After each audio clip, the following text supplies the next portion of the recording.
Welcome to your video on section 11.3 where we're going to discuss the muscles of the head and neck. So our general characteristics in facial expression is that typically these muscles are going to be attached to a subcutaneous layer deep to the skin. So when we're trying to dissect this within the cadaver lab, it can be really challenging since it is found in that attachment in that subcutaneous layer. And it can cause the skin to move to give facial expression when these muscles are contracted. And most of these are innervated, I should say almost all of them are innervated by our facial nerve, which is cranial nerve number 7. So let's take a look at some of these muscles. First, we'll look at muscles in the forehead, scalp, and our eyebrows. We have our occipitofrontalis muscle first, and this is a very interesting muscle because it's connected by an aponeurosis and kind of has two different muscle bellies. So this aponeurosis is called the epicranial aponeurosis, or of course we have another fancy name for this. It's Gallia aponeurotica. And here is our frontal belly of our occipitofrontalis muscle. And this is our occipital muscle belly of the occipitofrontalis muscle. So all together between the front belly, the aponeurosis, and the occipital belly, we form the epicranius. And then we have this cool muscle over here called the corrugator supercilii. I just love that name. It's going to help draw the eyebrows together. Sometimes that's like, if you can imagine that concerned face where someone kind of pushes their eyebrows together, that's what this muscle does. And then we have your orbicularis oculi muscle. So orbicularis, remember, meant we have circular muscle fibers here, and oculi refers to the eye. So this is an interesting muscle in that we actually have two different parts to our orbicularis oculi. We have this portion out here, which is known as the orbital portion, and the part that covers the eyelid is the palpebral part, and palpebral means eyelid. So when you just are blinking and closing your eye, you're mostly using this orbital portion, but if you are shutting your eye super tightly, then you're also using this palpebral part of it. Now if we go deeper to this, we can see that we have another muscle here known as levator palpebrae superioris.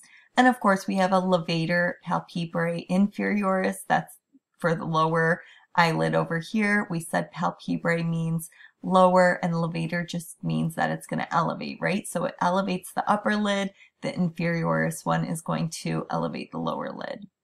And now let's move on to muscles associated with the nose. We have nasalis over here that is covering the bridge of the nose region and is going to elevate the corners of the nostril to give that flared nostril look.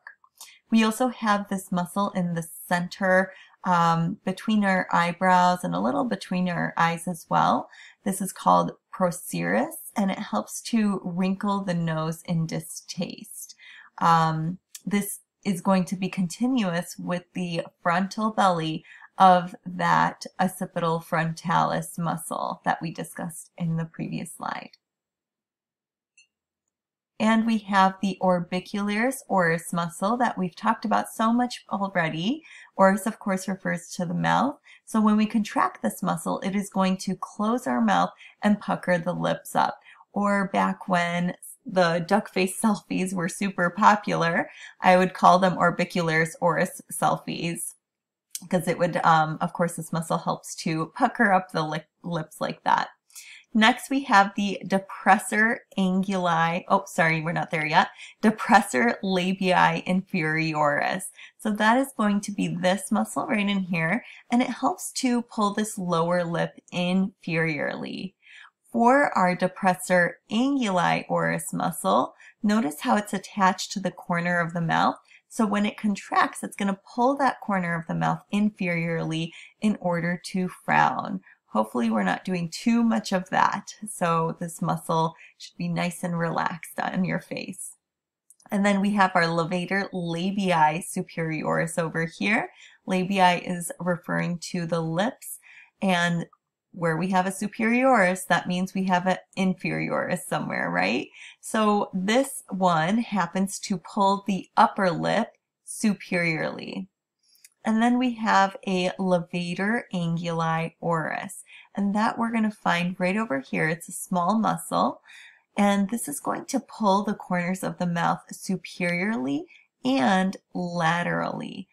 It is going to work along with some more superficial muscles, which we can see on this side of this illustration, your zygomaticus minor and your zygomaticus major, which are functioning in smiling. So notice how they too are attached to or close to the corners of the mouth. So when they contract, they draw the corners up to assist with smiling. And notice here too, we have major holding up minor. And for this muscle over here, risorius, this is pulling the corner of the mouth laterally. So sometimes we have some people that smile and their smile draws a little bit more laterally than we do these corners that are going to draw the smile up this way. So it's kind of interesting. You can look at yourself in the mirror and smile and see maybe you have more of a risorius type of smile or a zygomaticus major and minor smile. Next we have mentalis. And remember when we learned the the mental foramen here? And I told you mental meant chin. So here we have this muscle on the chin, and it is called mentalis. And this is going to help protrude the lower lip, meaning it pulls it out. Next we have platysma. This is one of my favorite muscles. This is one of the muscles that attaches to our skin. So this is going to be called a subcutaneous muscle. So when we contract this muscle, it helps to tense the skin on our neck and also pulls our lower lip inferiorly. You know how sometimes when horses are in their stable, there might be flies around and a fly lands on their skin. Let's say it lands on their hiney, for lack of a better word. And so these horses aren't able to kind of pull their hoof up and, swat that fly away. So instead they use subcutaneous muscles, and that subcutaneous muscle contracts rapidly back and forth until that fly gets up and decides to move away. Now, let's talk about this buccinator muscle over here. I wish this muscle was also cut out of the way so you could see the full scale of buccinator. It goes across like this if you're following my mouse, and it's going to compress the cheek against the teeth during chewing. So sometimes people have really strong buccinators if they play like windpipe instruments, and within infants who are breastfeeding or feeding from a bottle that really need to do that sucking motion will have a well-developed buccinator muscle. And here are some fun images of how you would contract certain muscles in order to convey facial expression. So here we can see depressor anguli oris causing a frown, our orbicularis oculi helping to blink or close the eyes. Here's a good zygomaticus major smile where we're drawing up the corners of the mouth. And then we have orbicularis oris, again, duck face selfie going on here. And then the frontal belly of that occipitofrontalis muscle is helping to wrinkle the forehead, and we can also raise the eyebrows. And lastly, we have platysma, and look how that skin on the neck is lifting, and then we're also drawing in the corners, not corners, but the lower border of the lips. And here's a little clinical view on idiopathic facial nerve paralysis, or what you might know as Bell's palsy. This may be without a known cause, and that's what this term idiopathic is referring to. And our facial nerve may become inflamed or compressed for some reason. We'll get into the anatomy of the path of the facial nerve, but sometimes it's gonna pass through this parotid gland, which is a salivary gland anterior to our ear, and maybe there's something going on with that gland that is swollen and then it pinches on the facial nerve because it's passing through. That could be a reason. And so what we're going to see is that the muscles on that same side is going to become paralyzed.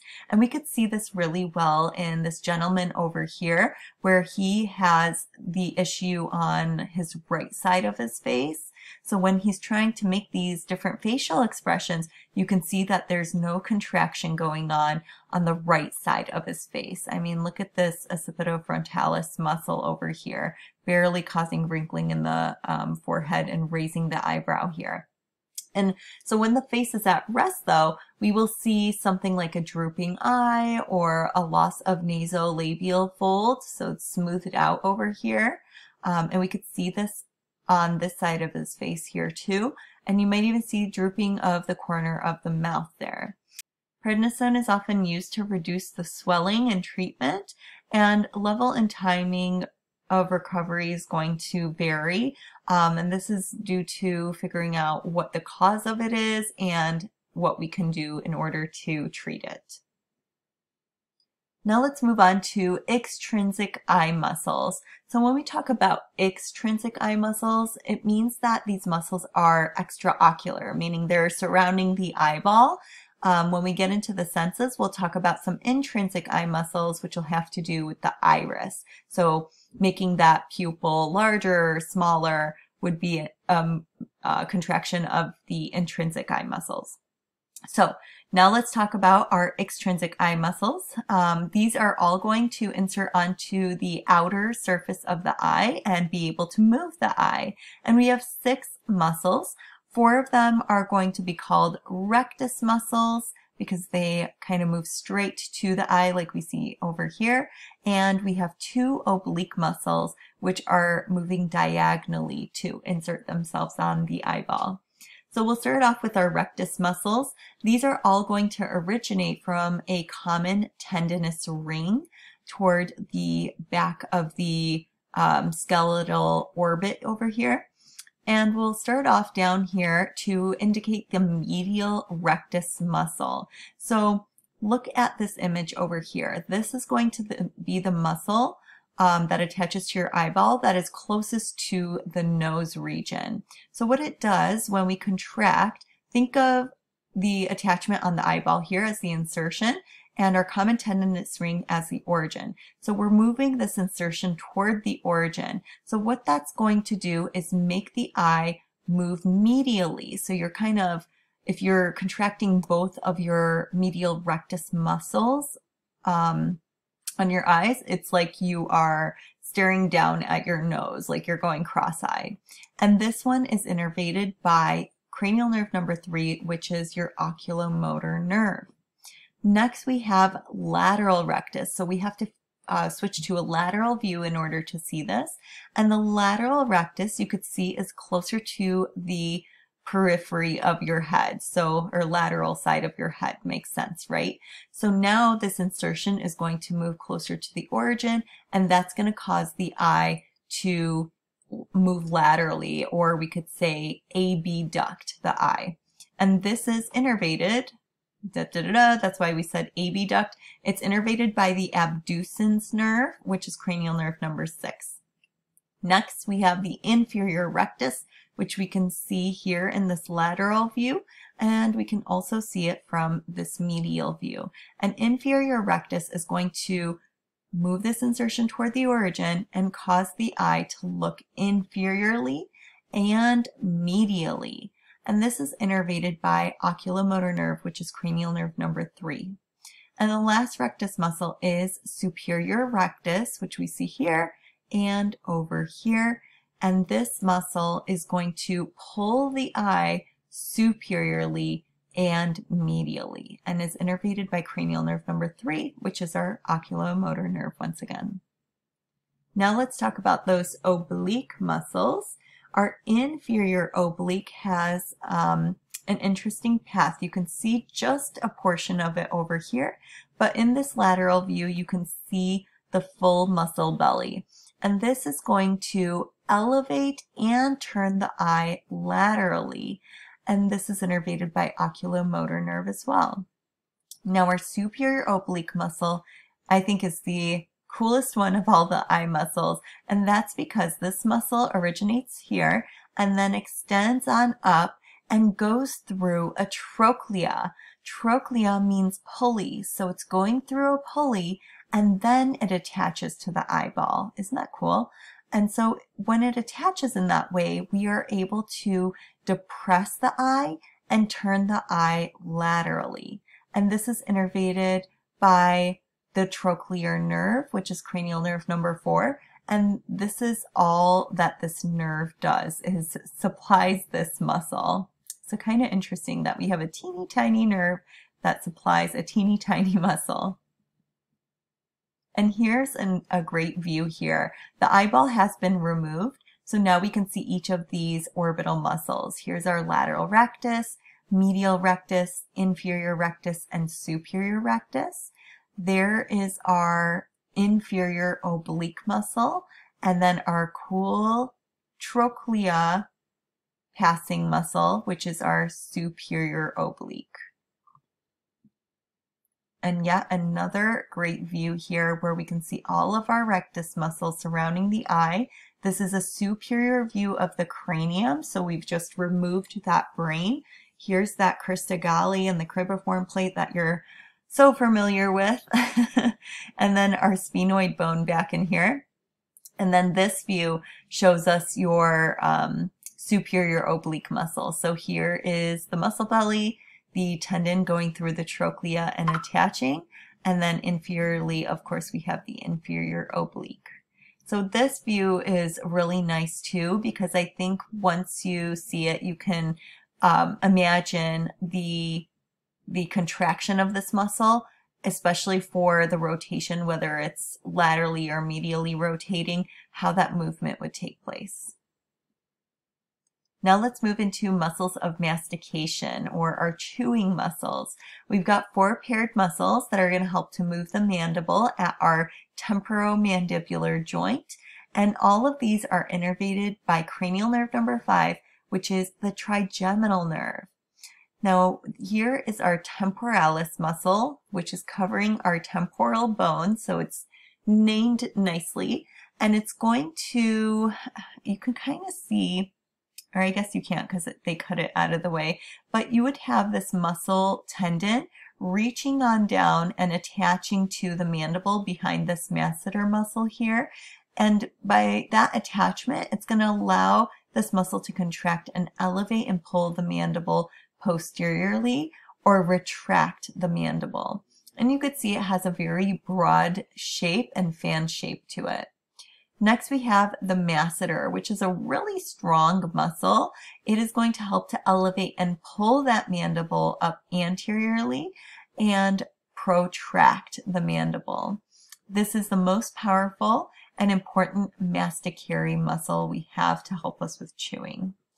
Next, we have our lateral pterygoid and medial pterygoid muscles. Remember, pterygoid means wing. So these muscles look like they're wings, and they also attach to those pterygoid processes we learned about, which are also winged. These muscles are going to assist in protraction and that side-to-side movement of the mandible. We can also call that side-to-side movement lateral excursion of the mandible. And our medial pterygoid is also going to assist with elevation of the mandible. And let's move into the tongue. We have intrinsic muscles and extrinsic muscles of the tongue. So our intrinsic are going to be the ones that basically we find in or attaching to the actual tongue muscle here. That's going to help to change the shape during chewing and speaking. Like some people are talented and can roll their tongue, so that would be their intrinsic muscles at work. Whereas your intrinsic muscles, we see illustrated down over here, these are going to rise in the head and neck and attach to the tongue. And anytime we have a name that ends with glossus, we know that it is going to refer to the tongue. These muscles help to produce movements for manipulating our food and for speaking. And most of them are going to be innervated by cranial nerve number 12, which is the hypoglossal nerve. So Let's take a look at these extrinsic muscles in detail. First, we have the genioglossus muscle, which is this one over here. It's attaching to that inner portion of the mandible, and this helps to protract the tongue, or basically stick your tongue out. And then we have our styloglossus muscle over here. This is going to help to elevate and retract the tongue. So you're pulling your tongue back, and you can also press it up against the roof of your mouth. We have the hypoglossus, which is this one over here. This helps to depress and retract the tongue. And lastly, we have the palatoglossus muscle, which is going to assist in elevating the posterior part of the tongue. Now for our pharynx muscles. Our pharynx is going to be a funnel-shaped tube, which is known as our throat, and it's located posterior to our oral cavity and our nasal cavities. And we're going to have a lot of muscles here that are going to help us in swallowing. So we have your superior constrictor muscle, middle constrictor muscle, and inferior constrictor muscles to all assist us in swallowing. This is innervated by cranial nerve number 10, which is your vagus nerve, and will contract sequentially to help move that food from your, well, it doesn't do anything in the oral cavity, but once that food gets back to the pharynx, it'll help to push that food down into the esophagus, which you see right down in here. Now for our more of our muscles in the neck, we're going to call these our hyoid muscles. So we've grouped muscles into suprahyoid muscles and infrahyoid muscles. And supra, of course, means that we're going to find these above the hyoid bone, and infrahyoid means we'll find them below. So if we'll start off with our suprahyoid muscles, these are going to help to elevate this hyoid bone during swallowing or speaking. First, we have the digastric muscle, and this is another muscle that I think is so cool because di meaning two, gastric meaning belly. So this muscle has two bellies. Here's the anterior belly, and back here we have the posterior belly. And this is assisting to depress the mandible. Next, we have the geniohyoid muscle, and that's going to be this one kind of down the midline. You would, of course, have it on the other side here as well.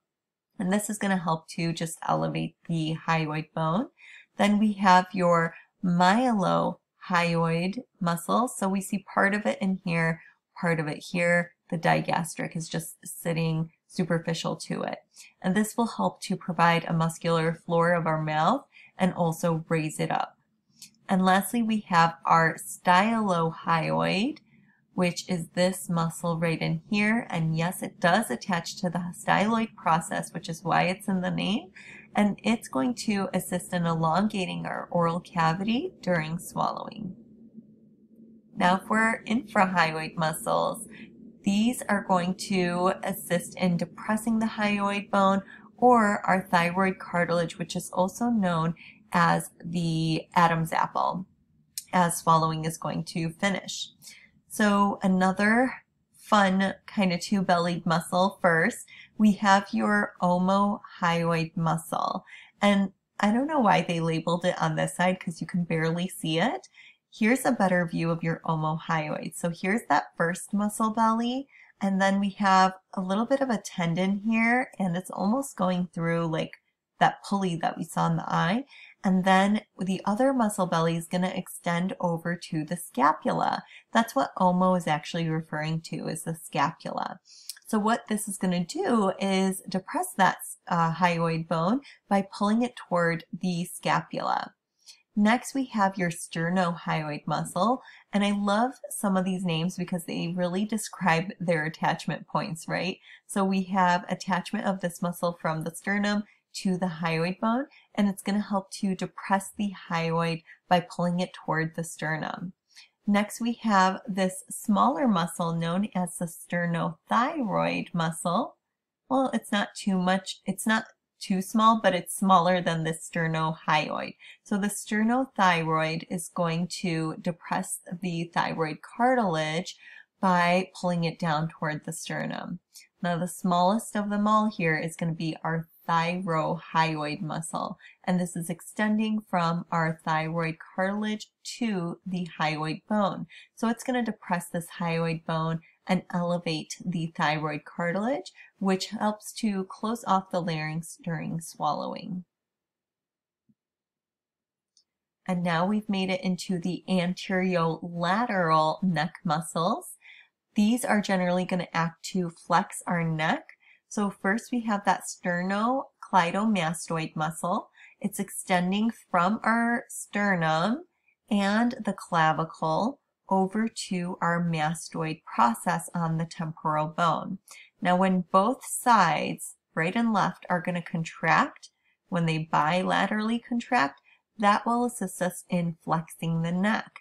But like you see in the image here, if we just have unilateral contraction, meaning just one side of these muscles is going to contract, it's going to cause lateral flexion of the head to the contracting muscle side and rotation of the head to the opposite side.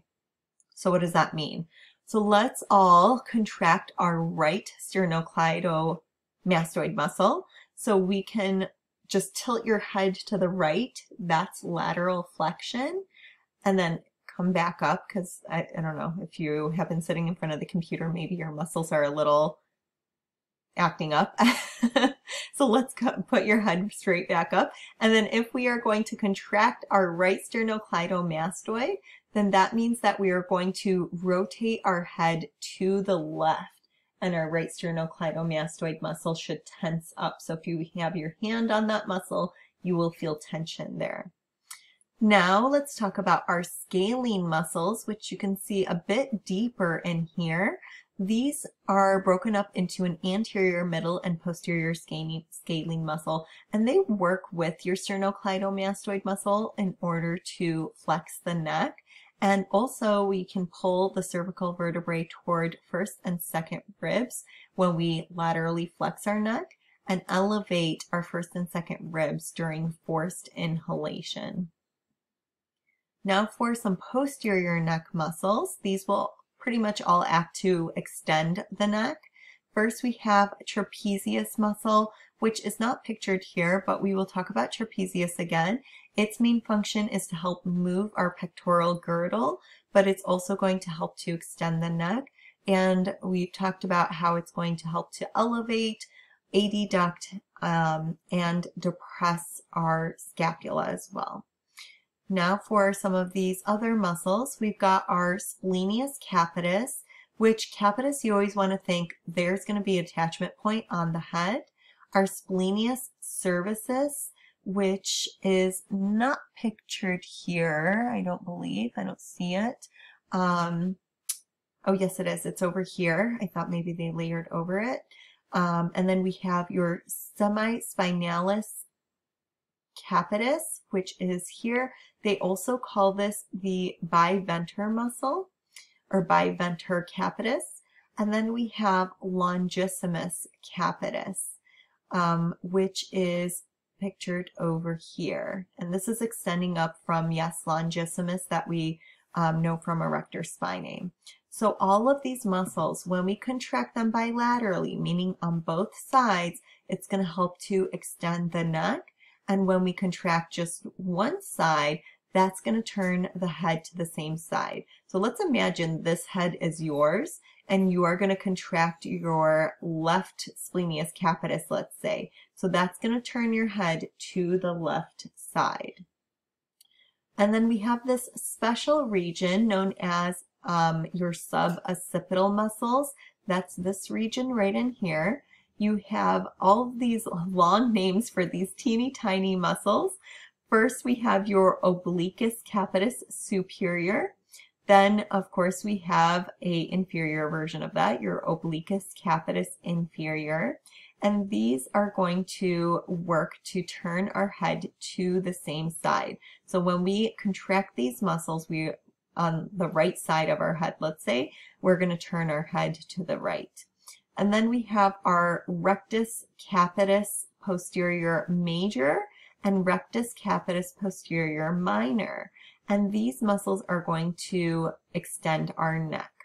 We're not going to go into details, but there is a suboccipital triangle here in which we're going to have some neurovasculature exiting out this little space here. So I just wanted you to be aware of it, but we won't go into detail. Now for a clinical view, some infants suffer from congenital muscular torticollis. This is when we have newborns with a shortened sternocleidomastoid muscle. So you can see this kind of protruding out over here. It may persist into childhood if it's not treated, and it can be from birth trauma or prenatal position, meaning how it was situated within the uterus. So the way you're going to distinguish this is if the head is tilting to the affected side and the chin to the unaffected side. So this infant over here has a right shortened sternocleidomastoid muscle, and we could see the chin is pointed to the unaffected left sternocleidomastoid. Treatments are going to include physical therapy. I saw this, I think it was 2 or 3 times when I was working in a PT office. So it's really interesting in how they slowly get this muscle to decrease its tension in order to help this infant. It can also be something like the botulinum toxin. So think of like Botox to stop that muscle from contracting so that the infant can have that muscle relax and not have their head tilted.